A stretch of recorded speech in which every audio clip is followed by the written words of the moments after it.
The Dave Hooker Show. A presentation of Off the Hook Sports. Objective insight, expertise, top guests.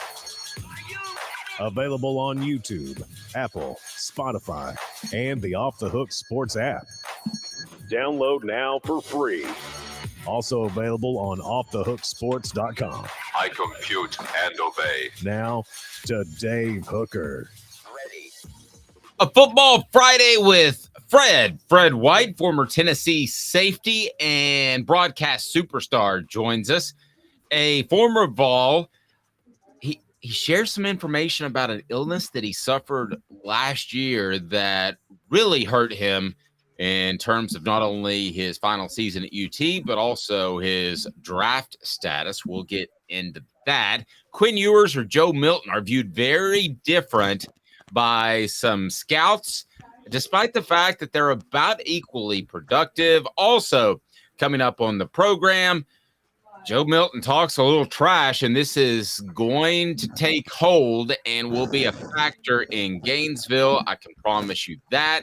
Tennessee football, will they be a top 30 program of the college football playoff era after this season? We've got a lot going on, and there is potential for the Saudis to invest in college football. What would that do to your fandom? Hello, Caleb Calhoun. How are you, sir?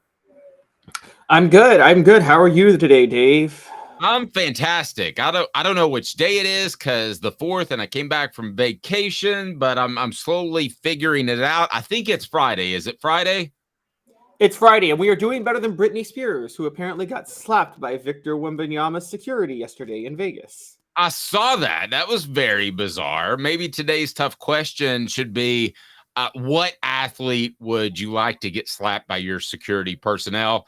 Instead, let's go in this direction. It is time for today's tough question, and it's brought to you by Andy Mason of AndyMasonRealEstate.com. Today's tough question. Take a side. Take a stand. The Dave Hooker Show. A presentation of offthehooksports.com. All right, we like to give away stuff, and then gave away a shirt yesterday. We're going to give away another shirt today. If you can tell me who should be the Vols cover athlete, because in a little bit, I'm going to tell you who represents Tennessee at SEC Media Days, not next week, but the week after. But Kobe Bryant, the late Kobe Bryant, was named the cover athlete for NBA 2K24. So if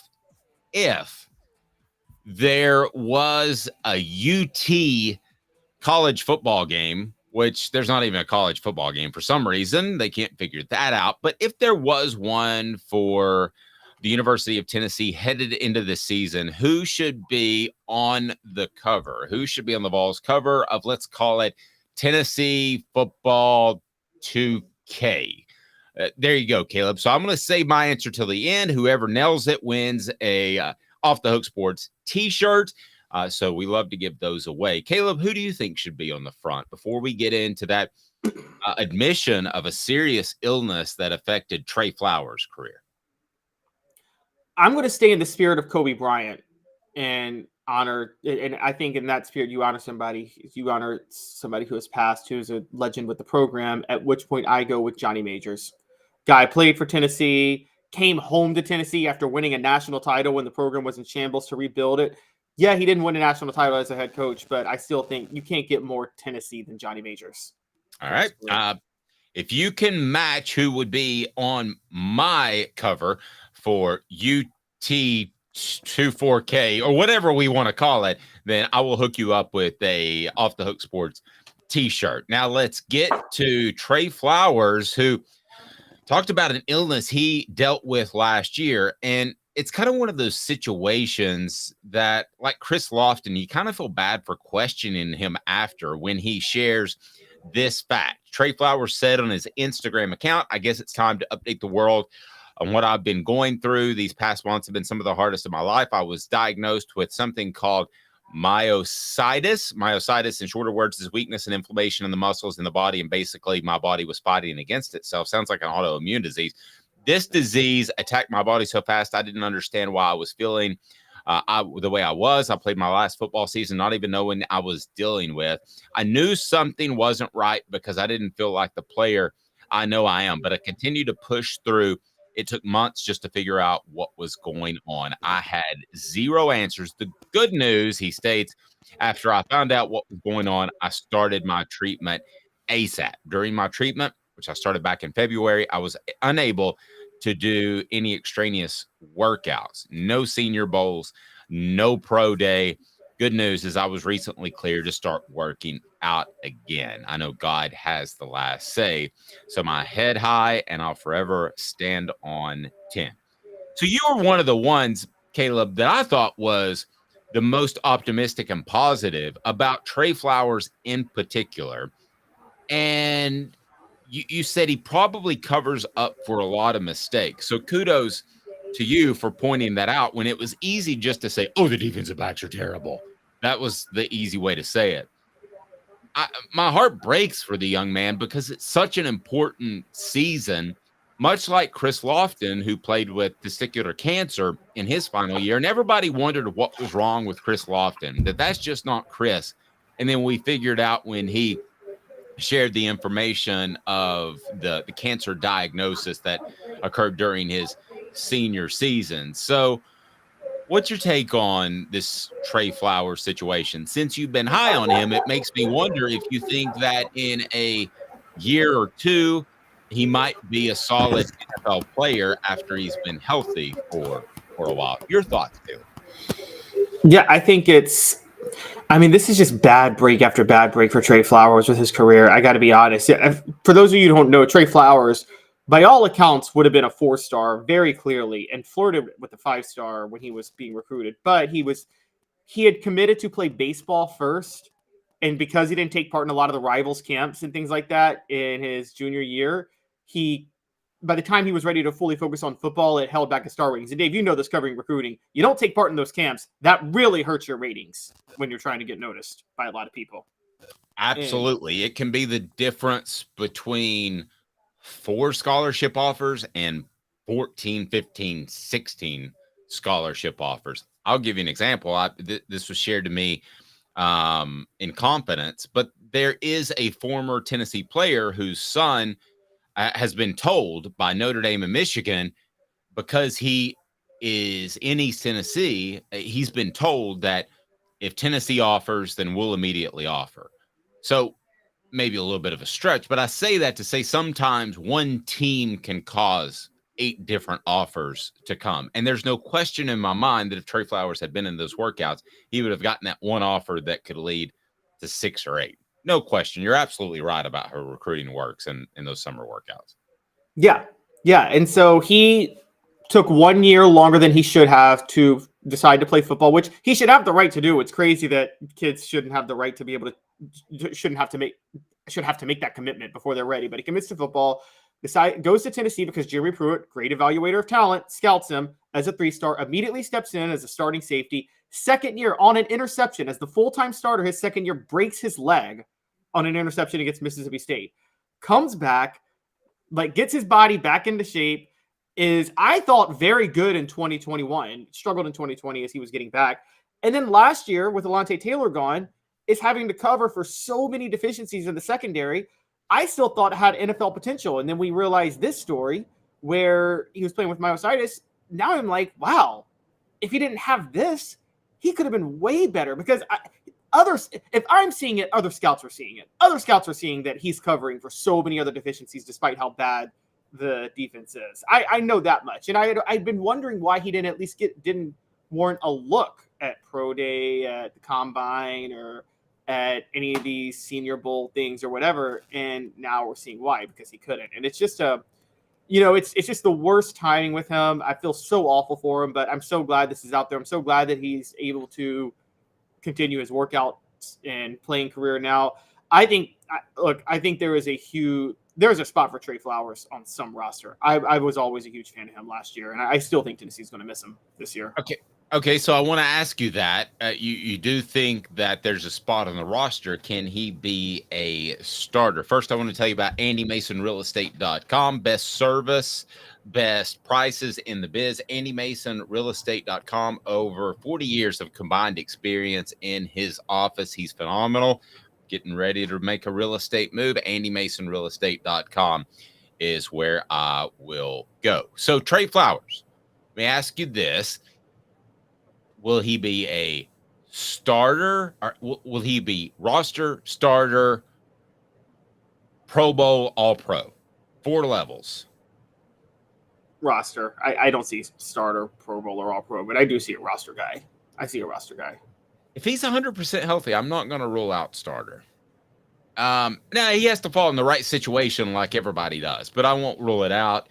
I will say that I agree with you. However, I think it's going to be roster. Be sure and hit that like button, subscribe if you haven't to this point, and turn your notifications on before we get to another topic. We got Joe Milton talking some trash in a little bit, and somebody on the message board said, how did Lane Kiffin come up? Well, it came up because of this. He's joking, and I ask you, who should be Tennessee's cover figure on let's say UT 2K24 game, because the late Kobe Bryant is going to be on the NBA 2K24 game. So if you are able to tell me who my pick is at the end of the show, then I will hook you up with an Off the Hook Sports shirt. And well, if it's Kiffin, let's just go all in and do Lane Kiffin, Bruce Pearl, and Donnie Tyndall, man. Let's get them all.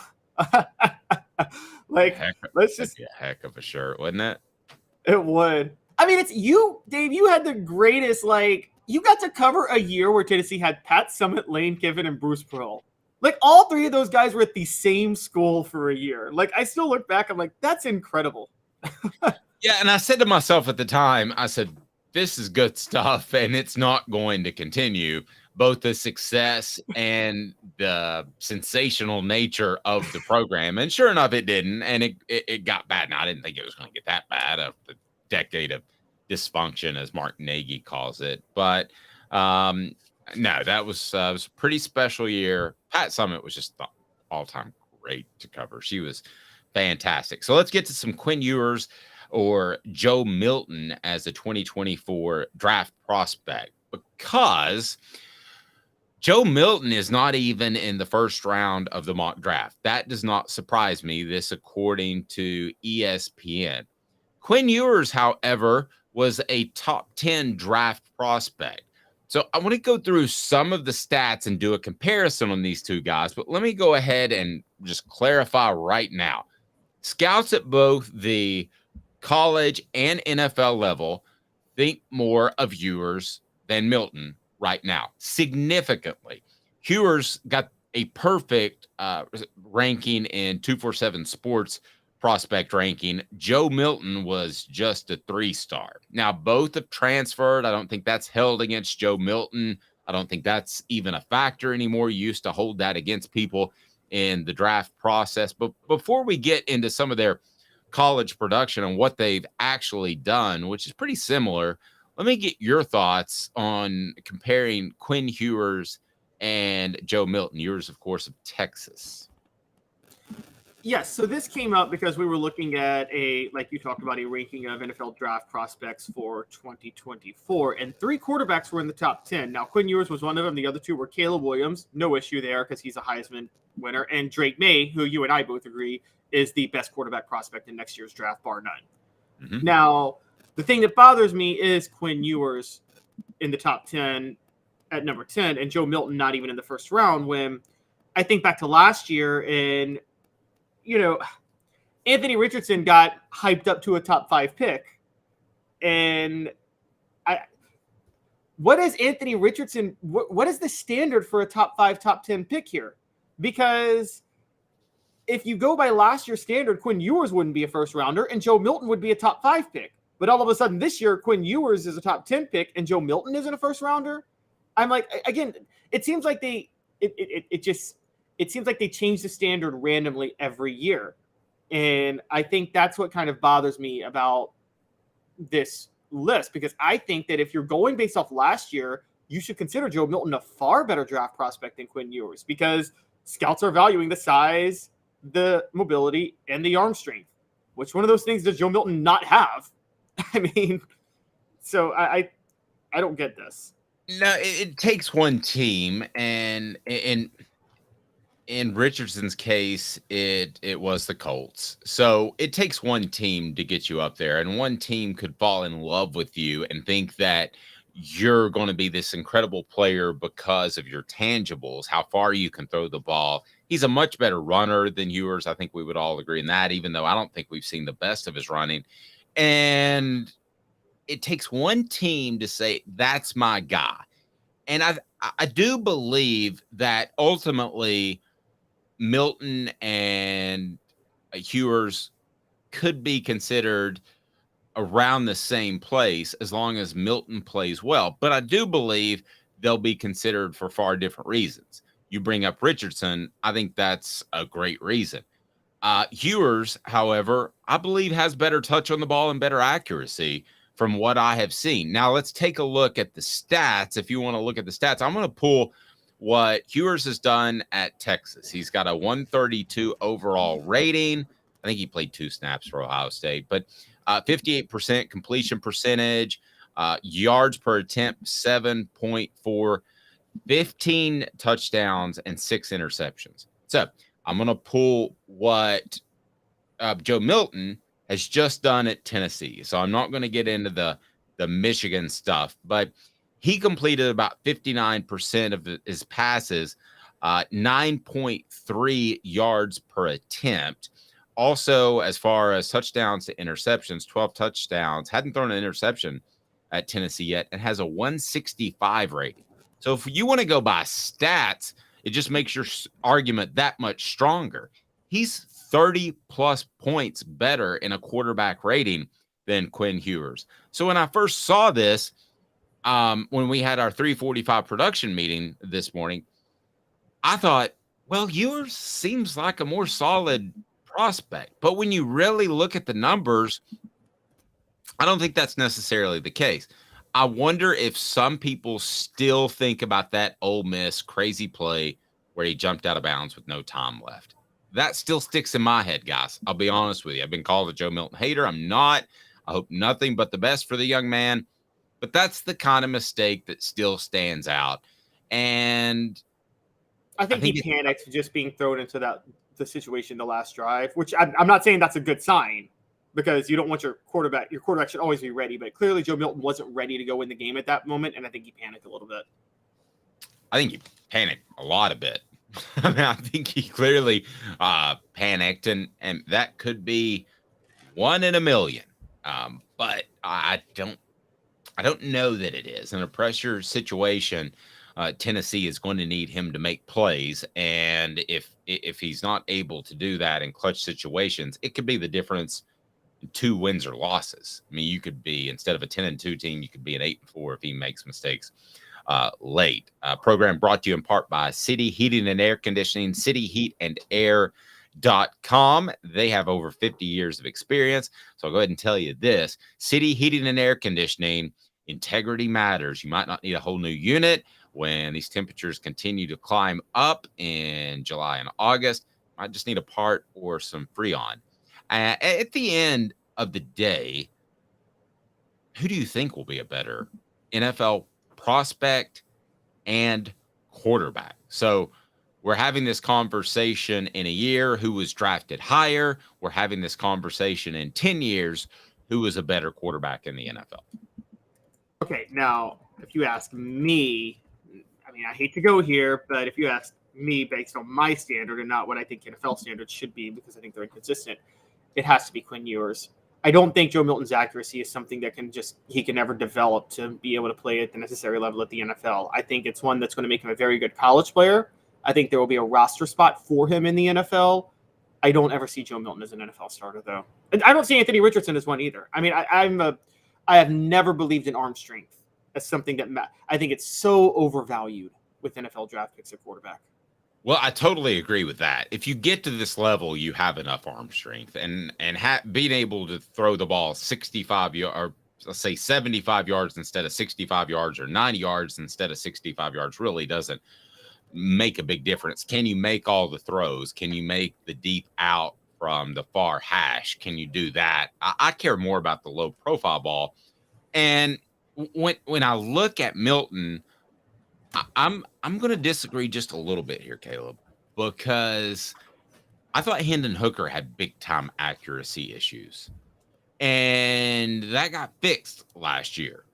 So with Joe Milton, I think it can get fixed. I used to not believe that. I used to think that accuracy was kind of innate, like being a good shooter in basketball. I think you can improve pretty drastically. So I'm gonna have to break with you on that with Hooker though, and I disagree with you about Hooker. Like, did it come and go in 2021? Yes, but I didn't think it was bad. It just turned out to be. It just went from okay to really, really, really good in 2022. We're asking Joe Milton to go. Joe Milton wasn't okay. His accuracy was horrendous. I mean, horrendous. And I don't know if you can go from horrendous to good. Okay, well, let's put it this way. If Hooker was a B-, C+, he went to an A+, right? Last year, I think we can agree with that. I'd say A-. He still missed on some throws last year. So I'd say A-. Yeah, and I don't want to lean on completion percentage, but it was really high. So anyway, we'll say A-. So he went a full grade. Joe Milton's a D? He was an F 2 years ago. I mean, he was an F. It was horrendous how bad his accuracy was. Well, that makes me wonder about your thoughts on Tennessee, because you said that you think they'll win 10 games. If he's an F or a D, they're not going to win 10 games. I think Joe Milton can go up 2 full letter grades because he's been in the system for 3 years now. So, but that's getting him to a C. And I think a C is all you need in Josh Heupel's system to be okay. You need better than a C in the NFL. Pretty good point. I like that. I like all of that. At the end of the day, I got to see some games. I'll tell you at the end of September who I think is the better NFL prospect. But right now, I would say Ewers. I think that could change. I'm leaving the door open slightly, taking the, I guess, easy way out. But I'm not 100% sure. Now, Travis says his accuracy wasn't the issue, or he wouldn't be playing D1. It was a timing issue. There's probably some truth to that. There's probably a lot of truth to that. It's probably a little bit of both. Can you develop? And I guess timing you can kind of develop, right? You can kind of pick that up, which would be a good sign for him. Yeah, I think that he's going to be okay. Let's go back to his completion percentage, and his completion percentage at Tennessee has been 59%. What was Hendon Hooker last year? Hendon Hooker last year was 59%, right? I'm sorry, 69%. Yeah, Hendon Hooker pushed 70. But you got to remember, it's 59%, but in games that mattered, I mean, Joe Milton was 51.6% in 2021, and he went up to 64.6 this past year. I don't consider that improvement. So much of that was mop-up duty with Joe Milton. I mean, so much of it was mop-up duty. So the only game we have to go on where he showed accuracy was the Orange Bowl. Now, we don't know what to make of it because the Vanderbilt game, he wasn't accurate at all. All of his issues were still on display in the Vanderbilt game, but it was raining in that game. And then the Orange Bowl happened. Yeah, the weather conditions were horrible. Talking to Cooper Mays and Jacob Warren on the Vol Report, they said it was worse than it looked on television. So you can go one way. You can say that the weather conditions were terrible. His accuracy was terrible. It was because of the weather. And then on the flip side, you could say Clemson didn't really want to play and they weren't motivated to play. I think it's probably somewhere in between. Where he'll be different, and what I really like about Joe Milton is the intermediate over the middle passes, the low profile passes, the little darts. I saw enough accuracy out of the Orange Bowl to believe he'll be really good on that. Now, is he going to be good on the other touch passes? That's a whole different question. Fred White coming up next. We always enjoy talking to Fred White. Be sure to hit that like button, subscribe if you haven't, and turn those notifications on. Fred White coming up next with Caleb Calhoun. I'm Dave Hooker, Off the Hook Sports. Sun, sand, and salt water, the beach is a very relaxing place. Unless you wear contacts. Ow! Open your eyes to the best the beach has to offer with LASIK vision correction from Campbell Cunningham Laser Center. Hi, Mike Davis here with City Heating and Air, reminding you to always dare to compare. Our team provides quality local heating and air service, installation, and maintenance across East Tennessee. We use only the best equipment like American Standard heating and air conditioning for your residential, new construction, or commercial needs. Honesty, dependability, and customer satisfaction have been the cornerstones of our business since 1961. City Heat and Air. Dare to compare.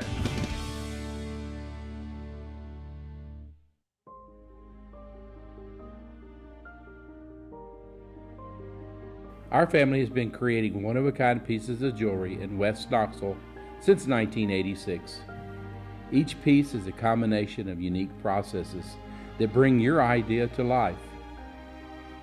Every day in our shop, a truly special item with a story all its own is being manufactured in our facility, bringing the history and family sentiment into a whole new generation of life. We're grateful that you chose us to be Knoxville's best jeweler, a title that we value and respect. Because to me, being a jeweler and owning a jewelry store are not the same thing. I'm Rick Terry, I'm a jeweler, and we want to be your jeweler. Kingston Pike and Campbell Station Road in the heart of Farragut, and downtown on Gay Street right next to the Tennessee Theater. When you want a hard cider that's easy to enjoy, one that's crafted to perfection, you need Tennessee Cider Company. Some say it's the signature cider of the South. Others say it's the cure to your craving. They all say you'll savor every sip. With a selection of ciders free to sample, all it takes is one taste. Visit tncidercompany.com for more information, as well as to shop our ciders and merchandise online. Thirsty yet? Doors open at 10 a.m. Who's this guy? Hello, who is it? The Dave Hooker Show, Who? a presentation of Off the Hook Sports, What? YouTube, Apple, Spotify, and the free Off the Hook Sports app. Back to Dave Hooker.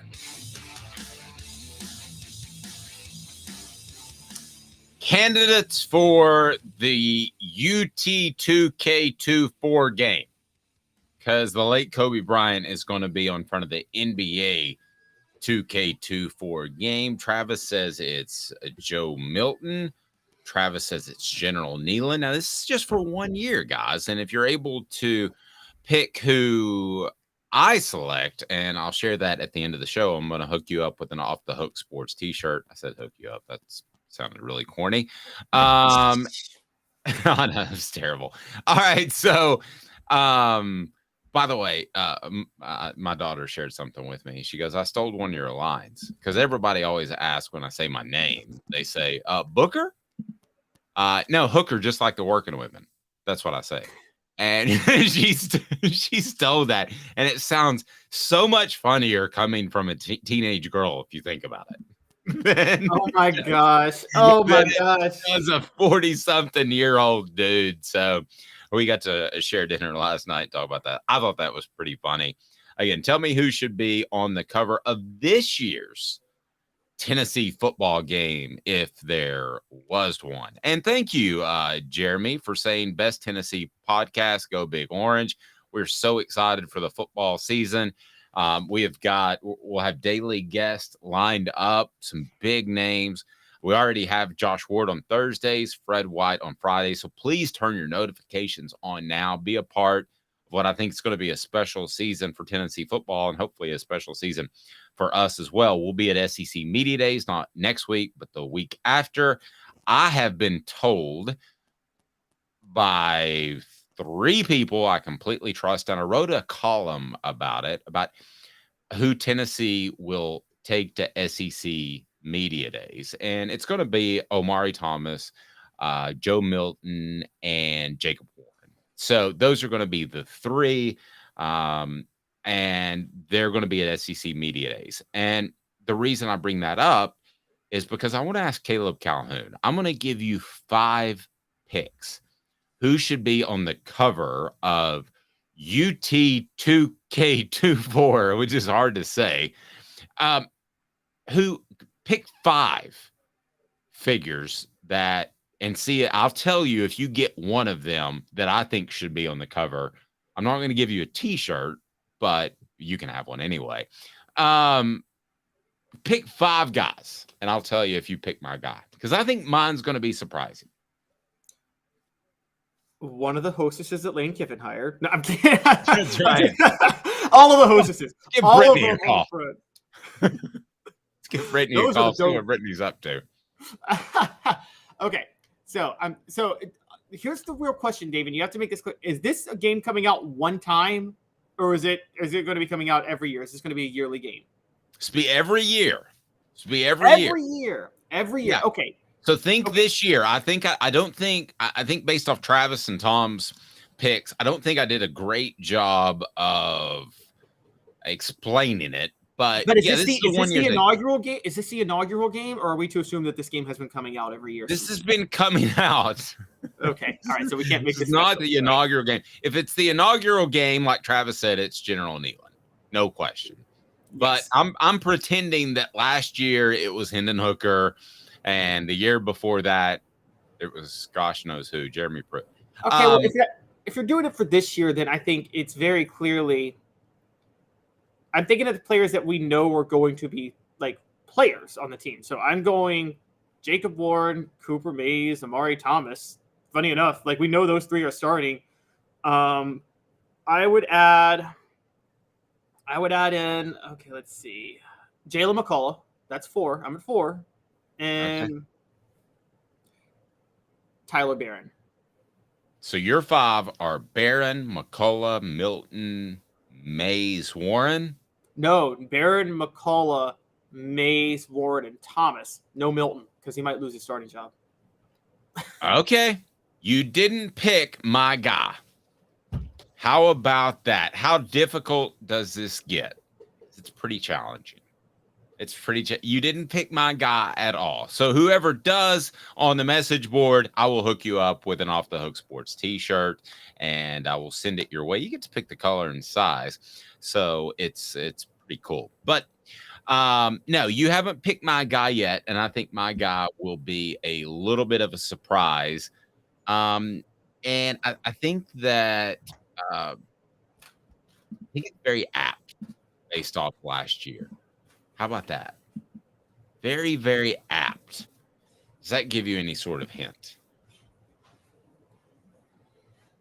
No. Look at it. He's struggling. All right. It's time for What the H? And it's brought to you by our friends at Zen Sports. Met with those guys yesterday, man. They are rolling along and doing absolutely fantastic. And the rewards they give are absolutely through the roof. Use the promo code HOOKED. I'll tell you more about it. What the H? What the? What was he thinking? Release the hounds. The Dave Hooker Show. Keep cool. A presentation of OffTheHookSports.com. All righty. So here's what Joe Milton said, and we are hooking up with Fred White. And no, he is not related to Reggie White. Good question. I never thought to ask that question, but he's not. So I guess we're all related in some shape, form, or fashion if we really go back. But no, they are not closely related at all. So Joe Milton had this to say when asked what it meant to beat Clemson while playing close to home. He said, quote, "I don't lose in Florida. I took that one to the heart. Pretty much take every game to the heart, but I don't lose in Florida." What SEC team is Tennessee playing in September this year south of Knoxville? I believe that would be Florida. Thoughts on Joe Milton trash talking? He said this at the Manning Passing Academy. I'm sure he didn't think it'd be out. It was on a Locked On SEC podcast. And your thoughts on Joe Milton with some maybe incidental trash talking? Well, I'm sorry. I know we don't like to do this during the segments, but I love Travis's WTF after playoff yesterday's show. Absolutely. Well, that's fun. Yeah. WTF does not mean, well, that's fun. We worked that out with Josh Ward yesterday. Let's bring Fred White into this. And Fred's appearance brought to you by Zen Sports. Fred, how are you, sir? I'm doing good. About you guys? Never better. Never better. So Joe Milton said this. He said, quote, about the Clemson playing close to home, the Clemson game in the Orange Bowl. It was very meaningful. I don't lose in Florida. I took that one to heart, pretty much take every game to heart, but I don't lose in Florida. Close quote. I think Tennessee plays at Florida in September. If I can pull up the schedule and double check, but I'm pretty sure. Is this trash talking? What do you think? I like it, honestly. I'm glad he don't lose in Florida. Keep that up. I mean, I'm okay with him saying what he said. Only thing about talking trash, you need to back it up. That's it. If you can't back it up, then you can't talk trash. But if you can talk trash and back it up, by all means, talk trash. Well, do you think he'll be able to back it up? We were discussing how he wasn't in any first round picks, mock drafts in the NFL, and Quinn Ewers of Texas was. Do you think he can back it up? Do you think he can take that next step? Because accuracy has been an issue.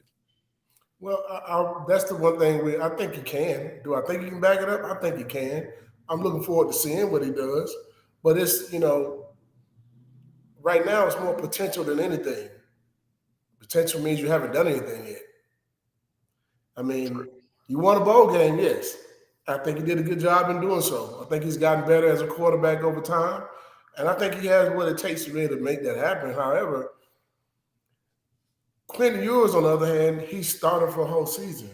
So it's not it's not necessarily a comparison of what the talents is or based on what the pre-draft stuff is, and the draft is not even a year. It's almost 9 months away from now. So, a lot can change in a year. It's very true. Fred's appearance brought to you by our friends at Zen Sports. And Zen Sports is the new sports book in Tennessee, revolutionizing the way you earn sports betting rewards. That means no more deposit bonuses that turn into deposit nightmares. And Zen Sports, what you see is what you get. With their cash rewards program, you get a lot of cash. For a welcome bonus, earn an unlimited 5% cash back on your betting volume for your first 15 days when you sign up with the code HOOKED. That's HOOKED. That's right. Unlimited 5% cash back. Keep betting and keep earning. You earn money with up to 3% cash back on your betting volume every month after that. And refer friends to earn a percentage of their betting volume as cash rewards as well. Zen Sports is bringing the cash back to Tennessee. So if you bet big on sports, you want to be betting on Zen Sports. Zen Sports betting just got better. We were discussing earlier, is Joe Milton struggled with accuracy, Fred, or was he struggling with timing in the times that balls sailed wide?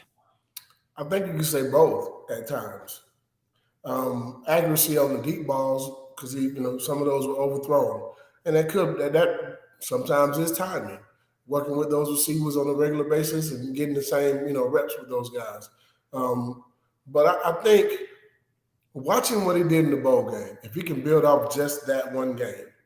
I know it was just one game, but building off that game, he had pretty good timing with those guys. And I'm watching him at the Manning camp throw this ball this is one of the hardest throws to make too, by the way, from the right hash to the corner of the end zone. He made that throw. I haven't seen many college quarterbacks be able to make that throw. That's the same throw that Jacob Eason threw against Tennessee. Yeah, they lost with the Hail Mary, Josh Dobbs to, Juwan Jennings there. I think that is one of the hardest throws to make in college football. In pro football, that's one of the hardest throws to make. Opposite hash to the opposite corner. That's telling you got time and also touch. So I think he's worked on those things, and I'm hoping that that's the case going forward into the season. You would hear if he wasn't doing well. That's right. We would hear that. You would hear that he's not doing well. Somebody would let it be known that he's not doing well. I don't think anybody said anything about him not doing well in summer workouts or in 7-on-7 drills. You know. We knew about Garantano.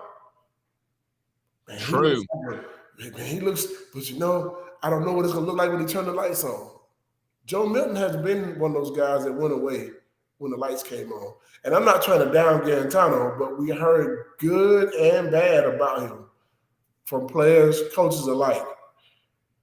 We haven't heard those things about Joe this spring and summer. Here's what I've heard about Joe is that he was taking things seriously, obviously, before the Orange Bowl. And by the way, I said this earlier before you came on. I love the fact that he can throw the slants and the dig routes and those sort of things over the middle with good, really good accuracy, at least did against Clemson. I think Tennessee's offense will look a little bit different. But here's what I was told. He was taking everything seriously and he was ready to be the guy.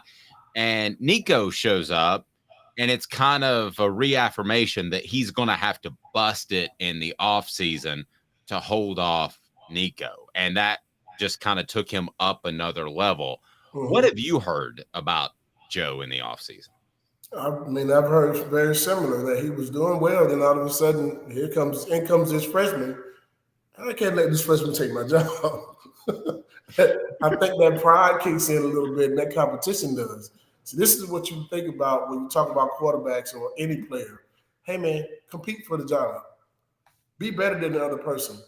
Don't leave because that person came in. And also, when you come in, you don't just get a job because you came in. You better bust your butt to get it. So I think that's a great example of a guy coming in who's highly recruited, highly rated. Hey, man, you got to still come in and get this. You got to win the job. We don't give you nothing. You win it.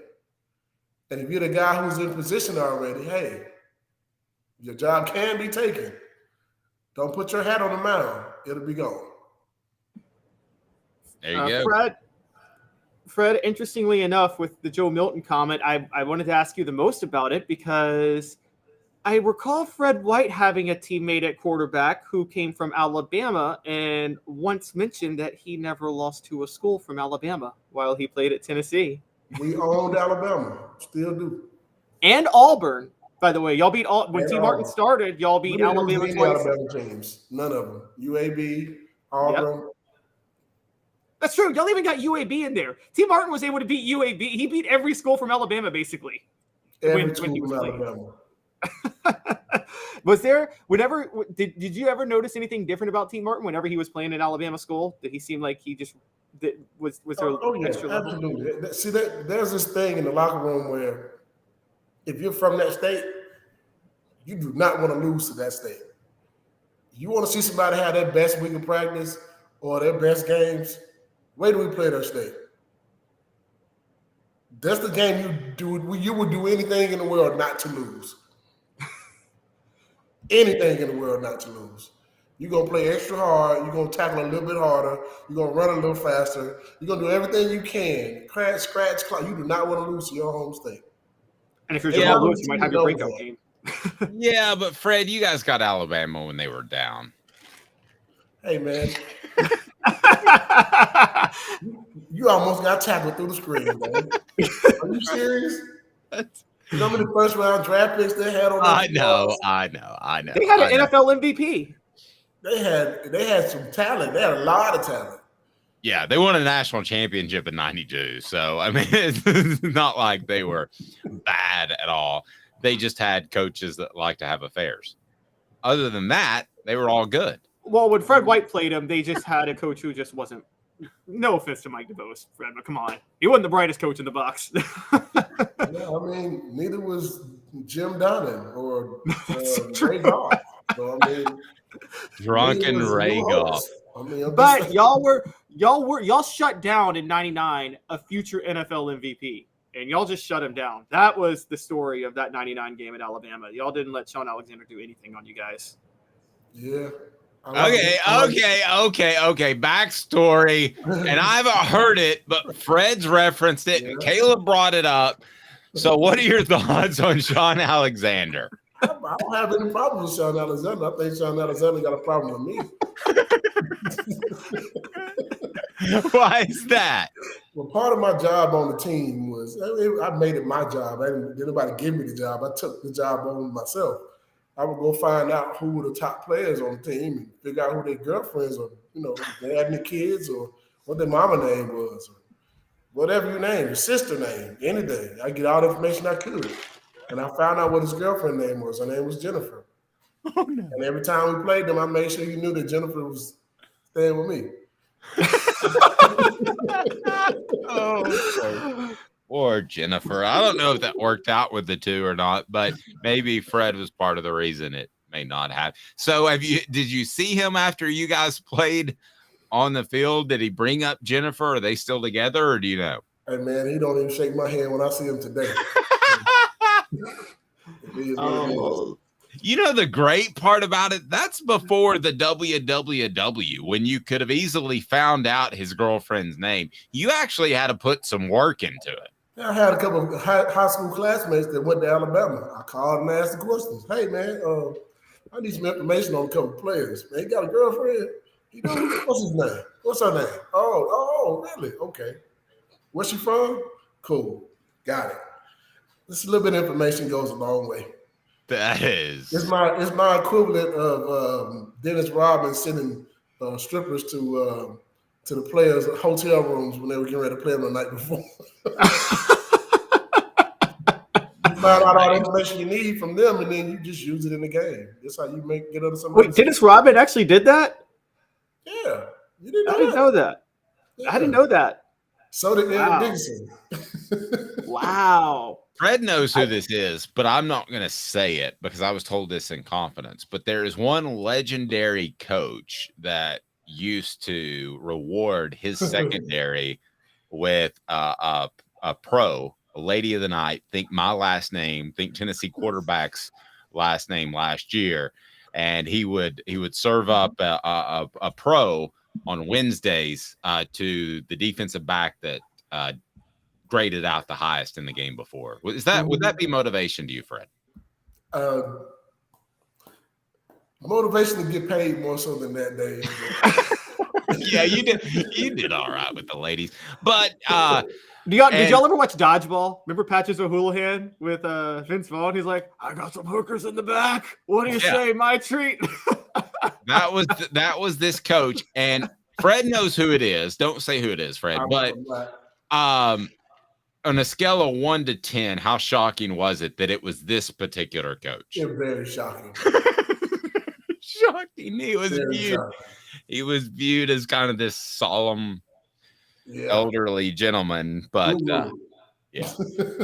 So that's not public info. I'm sorry I can't share that, and he's not with us. I definitely want to share that with Dave. No, I don't want to talk ill of the dead as well. Let's go ahead and get to 4 downs right now, where the topic is trash talking. 4 downs brought to you by crafttreats.com.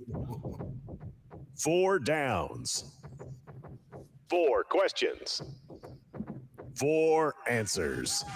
The Dave Hooker Show. 4 downs. A presentation of offthehooksports.com. We're talking trash, and it's brought to you by crafttreats.com. Use the promo code offthehook. Get 20% off the various treats that they have for your pet, including the chill pills with the CBD that will help with your pet's anxiety, will help with your pet's arthritis, will help with your pet's digestive issues. Crafttreats.com. Use the promo code offthehook. We greatly appreciate it when you support our sponsors. So let's go ahead and get the first down, and Cooper Mays is the one who will bring us in on each and every down. Coop, what down is this? Coop here. First down. Thank you, Coop. So who was the best trash talker you ever played with? Me. Other than Fred. Raynold Thompson, Sean Ellis. They talked a gang of it. Yeah. We were the 3 guys on the team that everybody couldn't stop from talking. And we were going to say whatever was on our mind, and we meant everything we said. And if you ask any player that played on our team, when the next guys come up for our Celebrate 98, you asked them who were the biggest trash talkers, and I guarantee you those 3 names will come up. What was we just on Celebrate 98, we just did Spencer Riley, and he is absolutely hilarious. And it's brought to you by Tennessee Cider Company. Use the promo code HAT to get some free swag. HAT. Whenever you order from Tennessee Cider Company, you can order their fantastic cider pretty much anywhere in the United States of America. But Spencer Riley, I didn't view as a trash talker, but could he talk some trash? Oh, absolutely. He was the only offensive lineman that actually would talk some trash. Everybody else was quiet. Cozy Coleman in a little bit, but Spencer Riley, yeah, he got it in. That's pretty awesome. So before we go to second down with this, though, so Fred, I hear a lot of trash that you guys did a lot of trash talk, that Al Wilson was so vocal, but who was the good cop to y'all's bad cops? Because, the Bulls, Michael Jordan was the bad cop and Scottie Pippen was the good cop. Did y'all have a good cop leader to Eric Westbrook was probably the guy who they always went to try to get us to stop talking. Really? Needless to say, Eric was the guy who caught a lot of the, friendly fire from his teammates when they come trying to get us to stop talking. So, he was the Scottie Pippen. He was. I'm not going to. No. He was definitely not Scottie Pippen. Nope. Yeah. No. He was more Charles Barkley than Scottie Pippen. That's a pretty good comparison. Yeah. All right. Well, okay, so let's get to second down. Coop, second down. Cooper Mays here. Second down. Thank you, Coop. Who was, and you don't have to name him necessarily, but you can give me kind of a thumbnail sketch. Was there a player who talked a lot of trash that didn't ultimately back it up? You can tell me a player, or you can just kind of give me a thumbnail sketch. No, because if you talk trash, you had to back it up. If you couldn't back it up, we'll tell you to shut up. Okay, Brian Darden talked a lot of trash, right? He did, but that's different. That's different. He's talking trash in practice. We talk about talking trash in games, right? Oh, yeah. Either or. Yeah. There's a difference. He talked trash when he first got to school, but he didn't talk any trash after he got to school. There's a difference. Gotcha. Okay. I got a name for them. I got a name for Fred for his time when he played there. Steve Spurrier talked a lot of trash, and then y'all won 2 SEC titles. That all season he said all those things about y'all. Y'all won the SEC title the next 2 years after Steve Spurrier did that. That was the one reason why I was not able to do a lot of media back in the day. That's why Dave had to call me from my room instead of me doing it in the media room, because they did not want me to do any interviews. Because if Steve Spurrier, I did say something back one time, and that was the last time I ever did an interview until my senior year. There you go. Let's go third down, Coop. Tennessee center Cooper Mays here. Third down. Did trash talking ever actually get under your skin? Under mine? Mm-hmm. No. As a person? No. I know it's a tactic. I use it very well. Listen, you can't trash talk or trash talking. Hey, man, that's part of my game. I woke up every Friday with all the goods on everybody. So I knew what to use and how to use it in a game. So if you talk trash to me, I'm just going to go deeper. You do realize I know your mama name. You do realize I know what your daddy do for a living. You do realize I know your girlfriend name, your baby mama name. I even know your child's name. What do you know about me? I'm telling you straight facts. You're not telling me straight facts. You're just trying to say something to try, get under my skin. I have done my homework. Yeah, it's one thing saying you bleepity bleep, and it's another thing saying, I can't wait to hang out with Jennifer later tonight. What down is it, Coop? All SEC center Cooper Mays here. Fourth down. All right, what's the best line you've either used or heard? Please don't cite the one that you used on a fellow reporter in the car as we were driving back from Atlanta when we were scouting Eric Berry, because that's the best trash talking line I've ever heard. I can't even bring that up, baby. You brought that up. There's a few of them that I can't even say on air, so I don't even remember exactly which ones. I just know that I playing against Georgia, I knew all their girlfriends. I knew every last one of their girlfriends' names. I knew every last one of their baby mama's names or babies' names. I knew their parents' names. I've been knowing these guys since I was in high school. I've been talking trash to them since I was in high school. So they got it probably worse than anybody because I knew all of them. And I talked a lot of trash. I just remember walking into Sanford Stadium that one time and basically letting them know that this is still my house. you might go to school here, you might play here, but this is my house. I built it because I beat all y'all, and y'all ain't never beat me in nothing. Not badminton, not spades, not pity pat, not goldfish, not nothing. You never beat me in anything. So make sure you understand when I leave here, this is my field still. Good stuff. All right, so good night. Fred, how far would you have gone in the Rap Olympics in the 90s if you went? Say what now? I said when the Rap Olympics was a thing, how far would you have gone with all your skills? I wouldn't have gone far. I'm not good at rapping. Oh, you don't have the bars? But you got the trash talk though, which is half the battle. Yeah, but it don't rhyme. In order to be a rapper, you got to rhyme, right? It didn't rhyme. I'm just spit some real facts, and some untruths in there, and also some facts. I got the names correct. I know what they like. I know what they're doing, and I'm gonna make sure you know that they're gonna get a chance to do it in my city. In our city. So then, one of the competitors should have hired you as a consultant to do oppo research on everybody in the Olympics. Yes. And then they could have used that information. I could have been an investigative reporter. Yes. You really could have. By the way, go ahead. Fred, on my other job, I cover politics a lot, and some campaign staff should be hiring you right now to do oppo research on their opponent. Absolutely. They should be. They really should be. You know, the funnest thing, it was fun, man. To me, trash talking was fun. It was a way to get you out of your game. If I got you so upset at me during the game, you're not focused on what you're supposed to be doing. And all I'm focusing on at that point is continue to just rub it in. I'm going to rub it in every chance I walk past you. My mom used to say to me sometimes, hey, I just see your head going up and down the whole game. What are you doing? I'm just saying, yeah, mama, we having a good game. Yep, that's it. We're having a great game. I'm not going to tell them what I was saying, but I was saying a lot. Hit that like button if you're on Twitter or YouTube or Facebook for that matter. And feel free to share. The retweet is very helpful. If you haven't subscribed to this point, you need to do so because we've got a fantastic fall lined up. Of course, Fred White on Fridays and then Josh Ward on Thursdays. We'll have more daily guests throughout the week. Looking forward to that.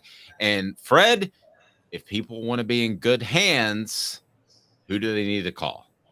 They can actually look us up online at fredwhiteallstate.com. You can Google us. You can also look us up on every social media platform. The same thing, fredwhiteallstate.com or Fred White Allstate. We'll take quotes from anywhere.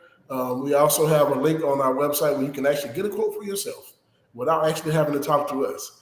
But we would love to talk to you, like to have a conversation sometimes. Also, give us a call at 770-381-0367.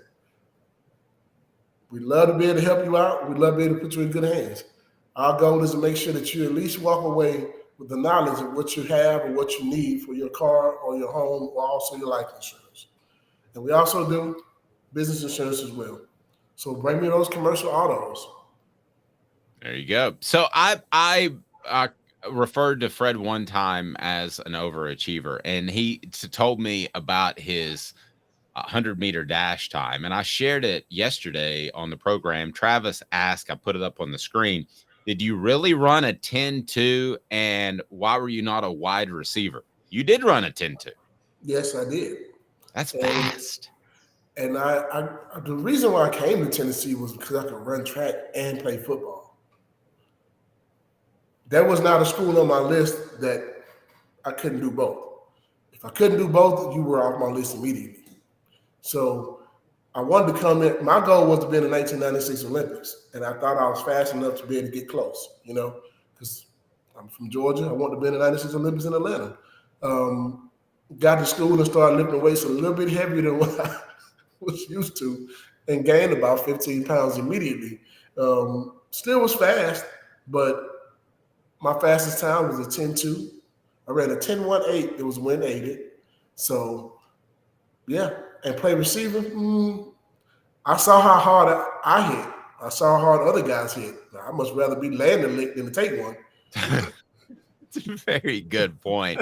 And I want to put up this quote as well from D. Spencer was great talking about Spencer Riley. Love to celebrate 98 series GBO. And I got an email from Fred that we have a very special guest lined up for next week. If you want to tease that forward, Fred, he's one of the all-time Tennessee great receivers. And I say that knowing that Tennessee was wide receiver U when I was growing up in Knoxville. So I don't say that lightly at all. You know, this guy was the guy who played Peter Ward for us in practice before we played Florida State. It was also the guy who made us realize Peter Ward wasn't that fast. And it's Dante Stallworth because Dante was faster. He ran a 4.1840 for the Scouts when they came to UT. I watched that with my own eyes. The lowest time, the highest time they had for him was a 4.21 on that run. And I watched that with my own 2 eyes. It looked like a 4.18. It looked like somebody running that fast. It was insane. He was like a shot out of a rocket. But he played Peter Ward, and we couldn't stop him in practice. Toward the end, we started to catch up to him and catch his angles, those type of things. But when we got to the game, we realized how much faster Dante was than Peter Ward. Wow.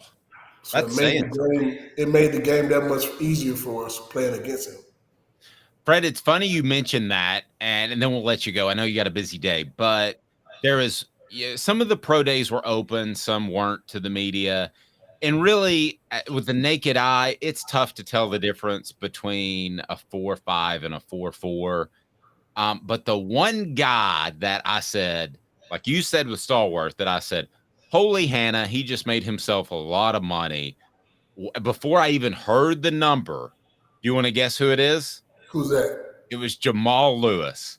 I was like, when he ran at 235 pounds, and I think it was a 4.32, maybe 4.31. 4.31. I remember I said to myself before they announced the times, that's faster than all get out.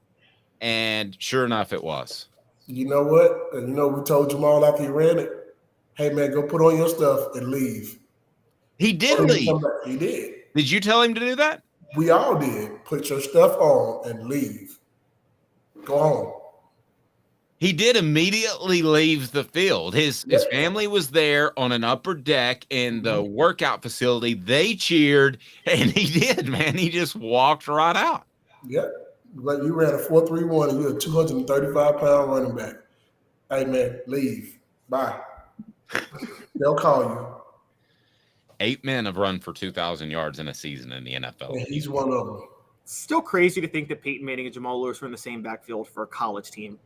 Like, that's a dream backfield for an NFL team. And they were a backfield for a college team. And that's the thing that we tell people all the time. Like, man, we were before our time. Our group was before our time. You had 3 great running backs on the same high school, on the same college football team. Offensive lineman, one of the best quarterbacks that ever played football. I mean, how much luckier can you get as a player, to be on a team like that? Pretty good football team. Google Fred White All-State, and Fred will take care of you. And we love having him on a Football Friday with Fred. Fred, have a fantastic weekend. We'll talk to you soon, sir. And we will have Dante Stallworth, which we're recording on Tuesday night, so that'll drop on Wednesday. Celebrate 98, brought to you by Tennessee Cider Company, tncidercompany.com. Use the promo code HAT, and with any order, you get some free swag. And it tastes darn good too, Fred. It does. And man, if you're ever in the Gatlinburg area, you're making a trip to go to Gatlinburg, make sure you stop by. Go take a tour. I promise you you'll enjoy it. Ask for Aaron Maples, and they'll take care of you. Him and Brady. Those guys will do a good job for you. I promise you. I'm telling you, you're in good hands. You'll be in good hands there as well. There you go. Good stuff, Fred. I appreciate it, buddy. And also Google Fred White Jennifer later, which is what I want to do. So I tried. I know I googled Sean Alexander Jennifer to see if they stayed together, and I had to put in Alabama. I was doing all this googling while Fred was talking, and I wanted to find out if Sean and Jennifer are still together. I seriously doubt it. That is awful. Pardon my cough as I have a bit of a cold. Fred, great stuff, buddy. I appreciate you. Off the hook. Go Vols. Fred White is fantastic. It could have been Jennifer White at some point. There's one of my favorite rappers out of Memphis. His name is Yo Gotti. He has a great song when he was in his early days coming up, where he said, and I'm gonna do the cleaned up version. So he basically says, after I get physical with your woman, I will inform you about it. Well, that's good. At least he's letting you know. At least he's letting you know, gentlemen, right? Yeah. 2 minutes, and we come back with Tennessee, not a top 30 program in the college football playoff era. Will they be after this season? And if the Saudis got involved with college football, as they have with so many other sports entities, would that affect your fandom? Because it's going to happen eventually. It's just a matter of time. Maybe by next year. 2 minutes off the hook sports. Want to own the more that owns every job? Then get to Vassy Lawn and Garden in Cleveland and get you a Toro. I'm David Vassy, here to talk to you about Toro. With a Toro Zero Turn, you'll get more out of every minute and you'll reach the finish line faster. At Vassy's, we like to say, no matter if you're mowing 3 acres a week or 11 lawns a day, homeowners and business owners alike find confidence in equipment they can trust from top to bottom. Vassy Lawn and Garden, Highway 60 North in Cleveland. Man alive, it's worth the drive. Hi, Mike Davis here with City Heating and Air, reminding you to always dare to compare. Our team provides quality local heating and air service, installation, and maintenance across East Tennessee. We use only the best equipment like American Standard heating and air conditioning for your residential, new construction, or commercial needs. Honesty, dependability, and customer satisfaction have been the cornerstones of our business since 1961. City Heat and Air. Dare to compare.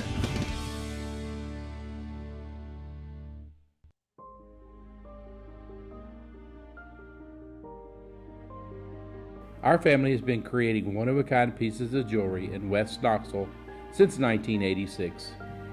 Each piece is a combination of unique processes that bring your idea to life. Every day in our shop, a truly special item with a story all its own is being manufactured in our facility, bringing the history and family sentiment into a whole new generation of life. We're grateful that you chose us to be Knoxville's best jeweler, a title that we value and respect. Because to me, being a jeweler and owning a jewelry store are not the same thing.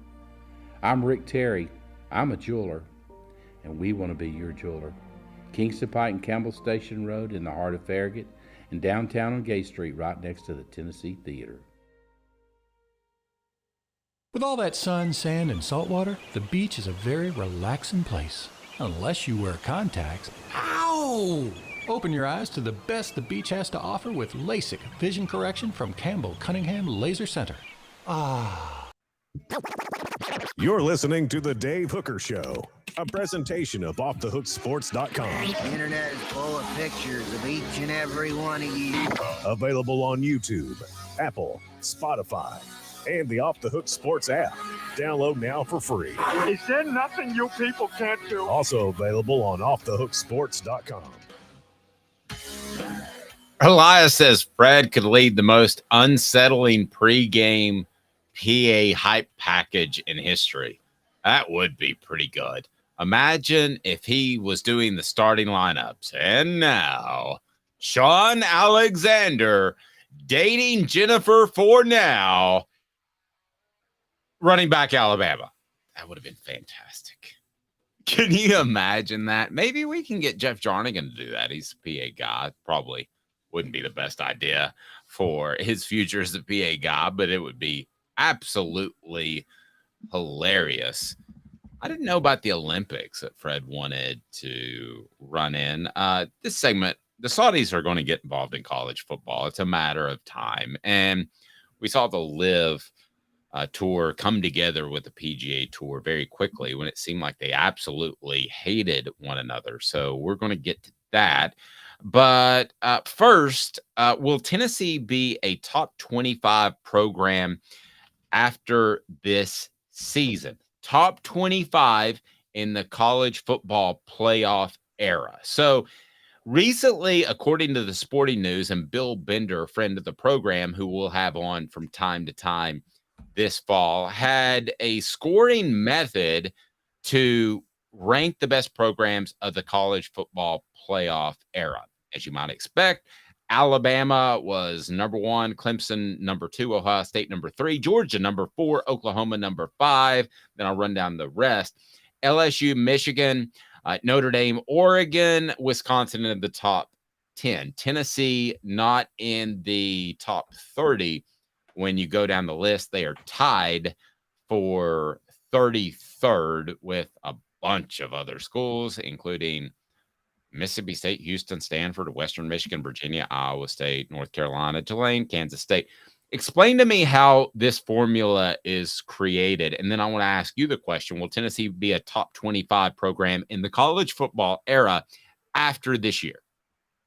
So the formula is created with, you get 10 points for a national championship. You get 5 points for a college football playoff championship appearance. You get 5 points for a college football playoff appearance. Now, to be fair, Dave, you tell me, do you think you should get more points for appearing in the title game versus just appearing in the college football playoff? Or do you think since it's 4 teams, that carries the same weight?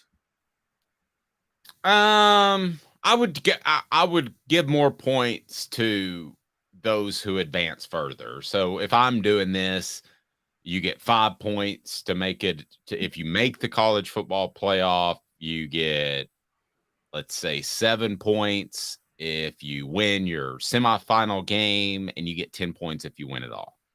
Okay. So that's just me. Yeah, I think that's fair. And then, so a New Year's 6 appearance is 2 points. And then other metrics are winning percentage, consensus All-Americans, NFL draft picks, Heisman Trophy winner, and a Heisman Trophy winner is an extra point, basically.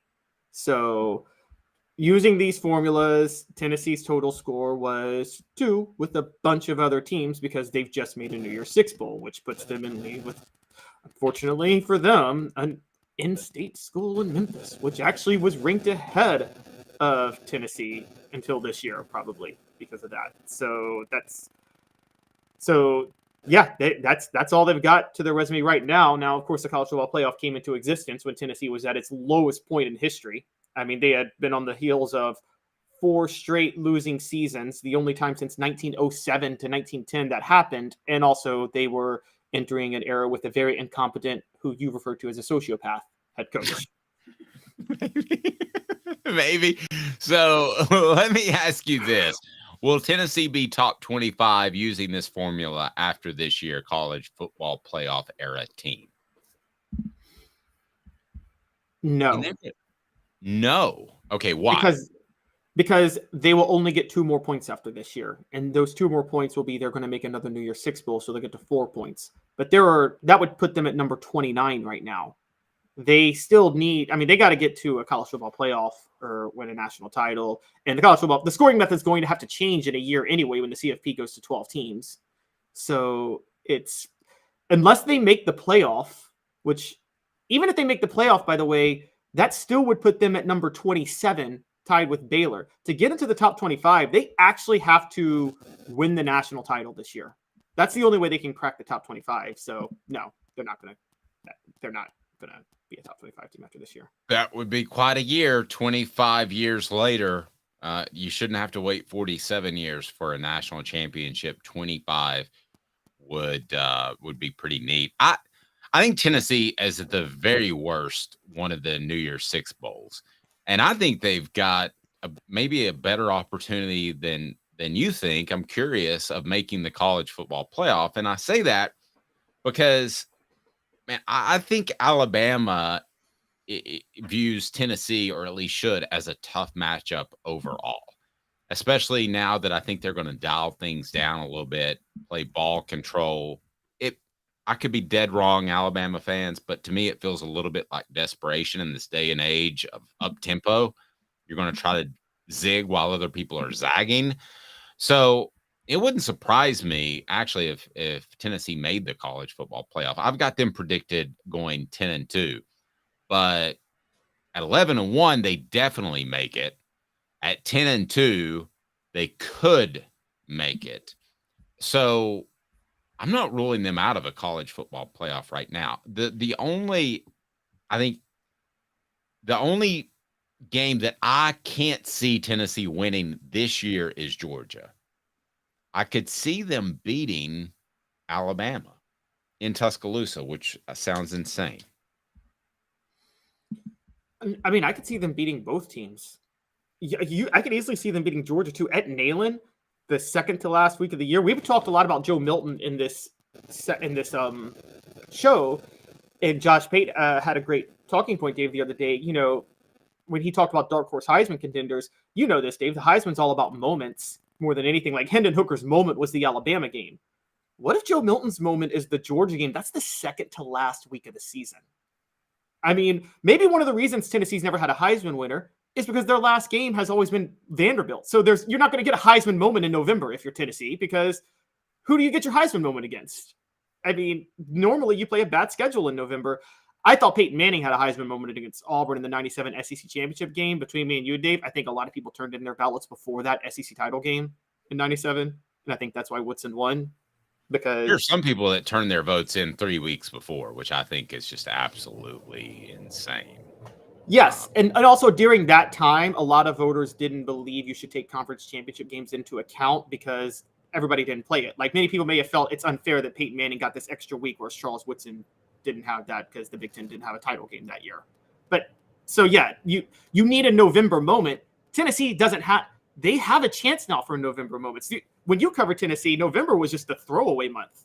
Honestly, it was horrible. It was all about bold predictions. It was, and a lot of those Vanderbilt Kentucky games, Tennessee didn't play well because they didn't respect those two teams. They were far better, and Tennessee would either come out and score 35 in the first half and the game was over, or it seemed like Vanderbilt and Kentucky would hang tough and eventually Tennessee's talent would win out. There was no opportunity for a Heisman moment. Those two games, there was no opportunity to improve your standing in what is now a college football playoff, because those two games were everything to lose, nothing to win. You're supposed to win them. At the time, they'd beat them, 22, 24 years in a row, respectively. So you're just supposed to win those games. If you play flat, that ain't good. And Tennessee oftentimes did play flat. And how are you supposed to compete with that when you have, like, in 93, Charlie Ward gets to beat Florida for his last regular season game, or, you know, whoever it may be winning Heisman's during that time period. I mean, Charles Woodson gets to play Ohio State for his last regular season game.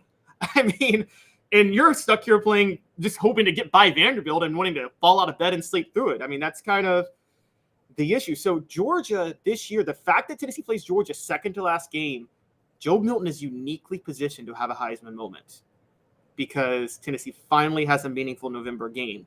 And I think they can beat Georgia because we haven't seen Neyland you haven't, because what we're talking about. We've never seen Neyland in late November for a late November game that's really, really meaningful, ever. That's never happened. So it's a very, very good point that I hadn't even considered to this point. Travis says, I'm willing to bet Caleb's paperback book collection in the background that Clemson struggles to finish in the top 10 from here on. I think Clemson. They're mostly hardbacks. What are you talking about, bro? Yeah, I think that I do believe that Clemson is going to be the one program who could suffer the most moving forward in this college football playoff. But I still think they'll be pretty good and hang out there for a while. Then we'll see how much longer Dabo Swinney wants to do this thing, and we'll see what the guy's first name, Riley's brother. Garrett Riley. We'll see what he does offensively with those guys. Now, to the Saudis, certainly not a conversation that I thought I would be having a year ago. But David Ubben, who covers Tennessee for The Athletic and also is just a fantastic writer in terms of coming up with angles, coming up with ideas. He interviewed 4 unnamed athletic directors. And this is what one said. I'd say close to 50% of schools and athletic department leaders would navigate their way to yes when asked about would they take money from the Saudis, much like the Saudis have developed the Live Tour, and it's PIL is the name of the fund, but it's actually just Saudi Arabia money, and it's a lot of money. We're not talking about a few $100 million. We're talking about billions. And the PGA Tour realized that they couldn't match the money. This same source said, quote, if you'd asked me before the Live PGA Tour came together, I would have said less than 10%, meaning a chance that some school would take Saudi money. Then finishing off the quote, because even the most aggressive and thoughtful athletic directors, everyone is afraid to go first when it comes to the PIF and their involvement in American sports. And the PGA just went first. Some angles that were brought up by Josh Pate that make a lot of sense. And that is the ACC is going to be in trouble. The Pac-12, 10, whatever they end up with, 14, is in big time trouble. People don't even want to put them on TV for nothing. And I could easily see the PIL or Saudis getting involved with the ACC, but first the Pac-12. I think Pac-10, whatever they end up being. So I could see that happening. The other reason I could see that happening, and I believe will happen, to be real honest with you, is because you have a more liberal attitude out west.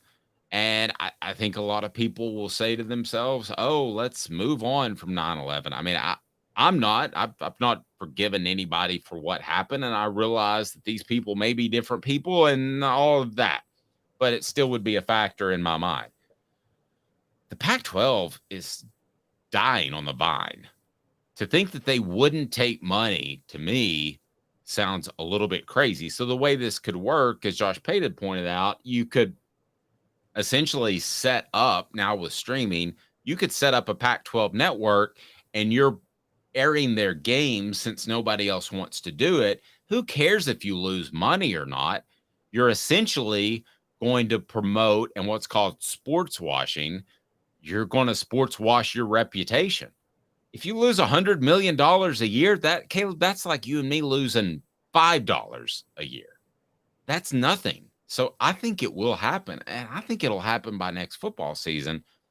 That being said, how do you think that would affect people's thoughts on either that conference that they do it first with or college football as a whole?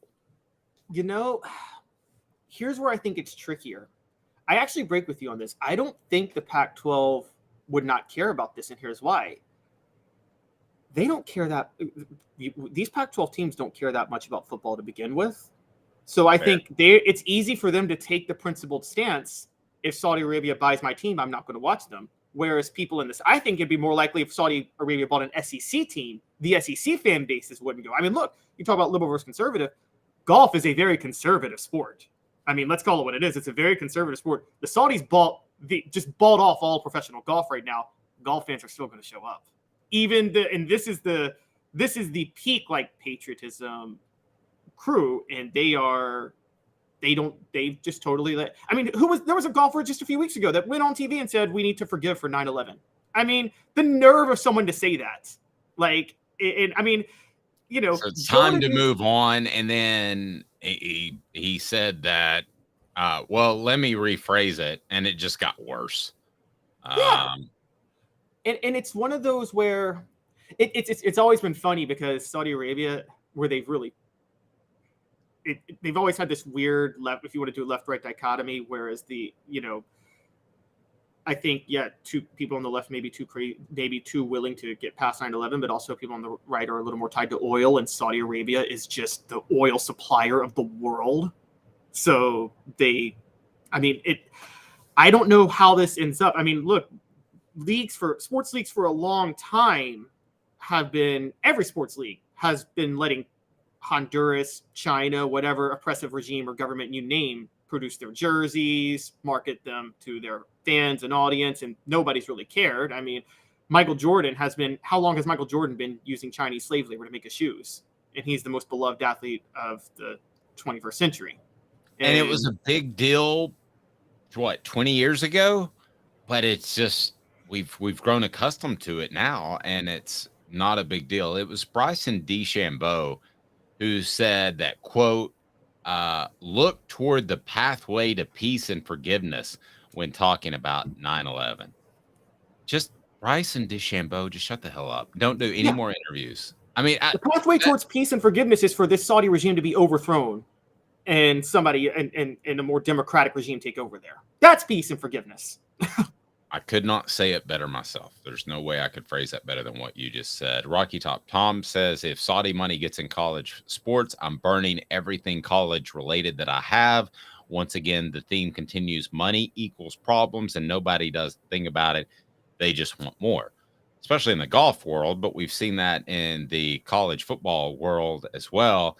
But I'm curious, guys, if it is Pac-12 and it's somewhat removed from the SEC, would you have as strong a stance? And particularly asking Tom, but you're just, if it's removed from the SEC, if it's removed from your favorite school, be it Tennessee, or we got a lot of Georgia fans, we got a lot of South Carolina fans that tune in. If it's insulated from your conference in your school, is it a no big deal thing, or is it, like Tom said, it affects it across the board and he's burning stuff? I mean, look, I've had a issue. I've been screaming about the Saudi Arabian thing for 20 years, and for me personally, look, I'm going to be honest. I'm not going to not watch football, even if they buy out, even if they purchase the SEC. I would not watch it, because here's my take on it, Dave. If you got a problem with it, it's the government's job to regulate these type of things. It's the government's job to step in and say you can't do business with Saudi Arabia or China. Don't blame the leagues and the businesses that look.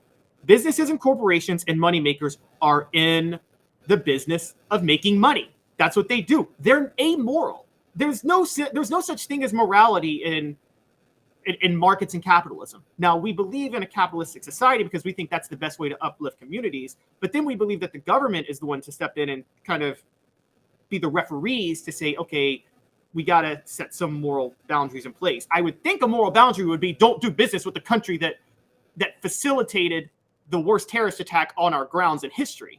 So how am I supposed to blame a conference or even the PGA Golf Tour when our government's out here? Our government makes Saudi Arabia our top ally. How can I sit there and blame these leagues when, and it was 50 years ago where Richard Nixon opened up trade with China? I mean, if you don't blame the NBA, blame Richard Nixon. And blame every president after who has allowed us to trade as a country to trade with China. So I know people are like, oh, government get out of everything. Well, this is what the government's job is. If the government doesn't do this, then we might as well just not have one, period, and just have anarchy. Yep. I'll tell you what to look for, and I think it'll happen fairly quickly. Is they're part of, they've invested in a part of an ownership group that is trying to purchase an NFL team, which I believe is the Washington Commanders. Correct me if I'm wrong, Caleb. But once that happens, it is the next step. They're going to go after college football. It's the second most popular sport to the NFL in the nation. It's exactly what's going to happen. And then you get in sort of a grassroots. I mean, imagine if you could change the mindset of an entire generation, a group that wasn't alive during 9/11, and suddenly Saudi Arabia is just another country. And if you could do that, what better place to do it than in the time in which minds and opinions are being developed in that 18 to 22 range? And what better way to do it, if you're talking sports, is college football. That would be even bigger than the NFL. And don't even for them. Oh yeah, and we haven't even thought about this. So Saudi Arabia does this. What's to stop Iran to then come in and say, you know what? Saudi Arabia is going to do this. Why can't we? What makes us any less moral than Saudi Arabia? And they would have a point, by the way. And so I know we have sanctions on Iran right now, but Iran could then come in and say, well, why do you have sanctions on us and not Saudi Arabia? If they can do this, government, let us do it. And then you could see Iran start to buy teams. And then the entire Middle East proxy war that's happening right now, for those that don't know, Saudi Arabia and Iran are basically like in a Cold War that's worse than the United States and the Soviet Union was. Like, one side pulls the trigger, you're going to have nuclear war in the Middle East at some point. What happens when American entertainment becomes the proxy war for those two countries? Scary stuff. Let's keep our fingers crossed and hope it doesn't happen. But if I had to bet a mortgage payment, let's say it does within 5 years. I hope and pray I'm wrong. Like, literally pray. Like, when I say you brought this topic up, and it will be a part of my prayers. He's Caleb Calhoun. I'm Dave Hooker, praying that won't happen, praying that we'll have a fantastic show each and every weekday at 10 a.m. So I go back and who's going to win the shirt? I go back over the comments, and I told you at the beginning of the program that I've got the perfect guy for the cover of a UT 2K24. So I've got General Neyland on there. I've got Milton on there. I've got, man, I don't hate Joe Milton. Stop saying that, Travis. I've got a lot of different people on here, but I'm scrolling and scrolling. Be sure and hit likes. We appreciate that, and subscribe. If it's the first ever, it's Neyland. Totally agree. Cooper Mays got a vote. Brew McCoy got a vote. Squirrel, Brew, or Joe. Possibly Heupel. That is my pick. Travis, I think you already have a shirt, but you can have another one for your friends and family. I'll put my email right here, and I'll hook you up with an Off the Hook Sports shirt, and we greatly appreciate you being a regular listener, but you get the shirt for nailing it. It's Josh Heupel. It's Josh Heupel because you're a little bit unsure of Joe Milton, and you'd love to put Joe Milton on there, but what happens if he doesn't do well? And Josh Heupel, more than any other person, was responsible for such a special season last year. Josh Heupel is on the front of my UT 2K24 game, pointing at something with a clipboard, and he's angry. And congratulations, Travis. Email me, and I'll hook you up with the shirt. We'll see you live, 10 o'clock on Monday. Have a great weekend, everyone. He's Caleb Calhoun. I'm Dave Hooker, Off the Hooks.